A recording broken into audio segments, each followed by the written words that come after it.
ST point Babra શૌચાલય વાપરવા માટે શુલ્ક વસૂલવામાં આવેલ છે। મહિલાઓ શૌચાલયનો ઉપયોગ કરવા માટે પણ 5 થી 10 રૂપિયા જેવી તગડી ફી વસૂલવામાં આવે છે।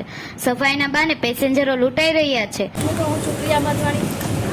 આજે આપણે આવ્યા છે બાબરા એસટી ડેપોએ।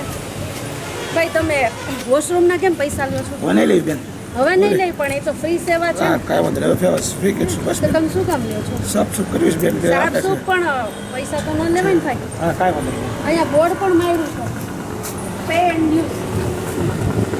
જવામાં કેમ પૈસા લેવામાં આવે છે? પ્રાઇવેટ થઈ ગયું પ્રાઇવેટ તો નગરપાલિકાના આમ પૈસા નથી લેતા, પણ નગરપાલિકાના અંડરમાં આવે છે, બરાબર।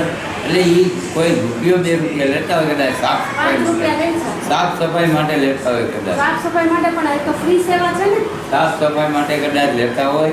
એમાં તમે જોવો તો કે લેડીઝ અંદર જાય અને કેટલું ખરાબ કરે છે એની સાફ સફાઈ। એને કોઈ શૌચાલયનો કોઈ પગાર નથી આપતા। તો પગાર નથી થતા, પણ ફ્રી શૌચાલય હોય આ ફ્રી શૌચાલય બાબરા એસટી પોઈન્ટમાં સીસીટીવી કેમેરા લગાવેલ ન હોય। કોઈ પણ અઘટિત ઘટના બનશે તો જવાબદારી કોની? રોજબરોજની ઘટનાઓમાં ખીચાકાતરું, ચોરી જેવા બનાવ બનતા હોય છે। તેના માટે સીસીટીવી હોવા જોઈએ। સીસીટીવી લગાવવા જનતાની માંગ। નમસ્કાર દર્શક મિત્રો, હું છું પ્રિયા માધવાણી।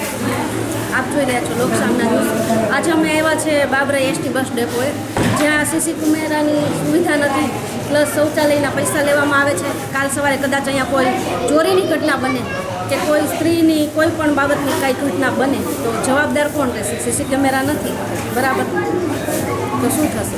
એટલે તો ફરી મળીશું એક નવા સમાચાર સાથે। ત્યાં સુધી જોતા રહો લોકસામના ન્યૂઝ।